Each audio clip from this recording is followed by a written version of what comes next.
ये third kind है। और हमारा जो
देखिए हमारे जो रोड्स हैं लगभग 400 किलोमीटर हैं जिनको हम लोग मशीनरी से क्लियर करते हैं। तो हमारे प्रायोरिटी 1 रोड्स पूरी तरह क्लियर है। Roads connecting hospitals, public institutions, main जो कॉलोनी के रोड्स हैं वो क्लियर किए गए हैं पहली प्रायोरिटी में। और उसके बाद अब हमारे सेकेंडरी रोड्स और इनर लिंक्स जो हैं उन पर काम चल रहा है। हमारे पास हर एक वार्ड में मशीनरी अवेलेबल है, हर एक वार्ड पे जो मशीनरी है वो काम कर रही है। हमारे रोड्स के अलावा एमईडी जो हैं वो मेजर रोड्स और आरएनबी कुछ रोड्स को क्लियर करते हैं, वो भी अपना काम कर रहे हैं। जो इनर लिंक्स है जिनको मैनुअली क्लियर किया जाता है उसमें हमारी जो मैन पावर है वो डिप्लॉयड है। आपने देखा होगा सुबह 6 बजे से ही 5:30 बजे से 6 बजे से वो मशीनरी और मैन पावर जो काम कर रहे हैं। ख़ास तौर पे फुटपाथ्स और इनर लिंक्स जहाँ पे मशीन नहीं पहुँच सकती वहाँ पे हमारे जो ये मेहनती मैन पावर है वो काम कर रही है। और मुझे उम्मीद है कि जो हमारे इवन इनर लिंक्स भी हैं, जो टर्शरी रोड्स भी हैं, वो दोपहर 2 बजे तक क्लियर हो जाएंगे। प्राइमरी रोड्स और हमारे मेन रोड जो है वो क्लियर है, किसी तरह की कोई दिक्कत नहीं है। डी वाटरिंग स्टेशंस फंक्शनल है क्योंकि पानी जमा होने की दिक्कत रहती है। और वो कहीं पे कोई क्योंकि वो अपग्रेड भी हुए थे, उनमें पावर बैकअप भी है, तो इसलिए वो उसमें दिक्कत नहीं है।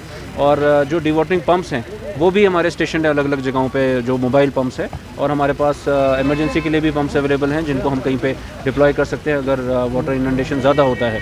प्लस इस बार हम लोगों ने ये भी ख्याल रखा है क्योंकि ये चले कला है और फ्रॉस्ट जमने का खतरा ज़्यादा है, तो मैक्सिमम जो मेन रोड्स हैं, मैक्सिमम जो मेन लेन्स बाय लेन्स हैं उनमें हम लोग सॉल्ट स्प्रिंकलिंग भी करेंगे इवनिंग में, ताकि जो फ्रॉस्ट है वो मिनिमम हो, पब्लिक को तकलीफ़ कम हो, इस चीज़ को इंश्योर किया जाएगा। सर आवाम क्या बर्फ हटाने वक्त कुछ कई जगहों पर सुनने आ रहे हैं कि परेशानियाँ भी हुई, गाड़ियाँ नहीं पहुँची, तो उनके लिए क्या बताएंगे? देखें, एक तो हमने कल भी बहुत सारी जगहों पे हमारी मशीनरी गई थी रात में। हम लोग मेन कॉलोनी को अर्ली मॉर्निंग और रात में क्लियर कर रहे थे।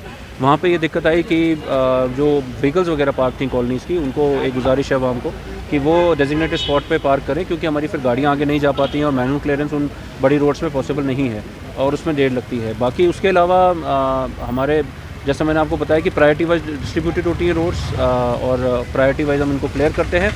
अभी जहाँ पे भी हमें कहीं पे इशू आ रहा है, भले ही वो हमारी सेकंड प्रायोरिटी या थर्ड प्रायोरिटी में आता है, बट अगर कहीं इमरजेंसी एसओएस आता है हम उसको कॉन्टैक्ट वहाँ पे भेज रहे हैं। हमारा कंट्रोल रूम एक्टिव है और पब्लिक से भी फीडबैक ले रहे हैं और वहाँ पे हम लोग मैन एंड मशीनरी भेज रहे हैं, उसको क्लियर कर रहे हैं। तो क्लियरेंस हमारा साथ साथ में चल रहा है और कहीं पे अगर कोई ग्रीवेंस भी आती है, कहीं पे कोई डिले है, तो वहाँ पे भी हम कंट्रोल रूम हमारा एक्टिव है, उस पर हम रिस्पॉन्ड कर रहे हैं। सर कल देखा कि बर्फबारी में मेला कई जगहों पर लगा था और खासकर स्मार्ट सिटी के अंदर कई जगहों पर इस तरह की हमने मंजर देखें, कल मैं भी शाम को, जैसा आप जानते हैं, बाहर ही थे हम लोग और देख रहे थे कि हमारा जो लाल चौक है रेजिडेंसी रोड, रिवर फ्रंट है, और भी बड़े सारे ऐसे एरियाज़ हैं जिनको भी रिसेंटली अपग्रेड किया गया। इनमें बहुत सारा टूरिस्ट का आना रहा, और बहुत सारे लोकल्स भी बाहर थे, लेट नाइट तक बाहर थे।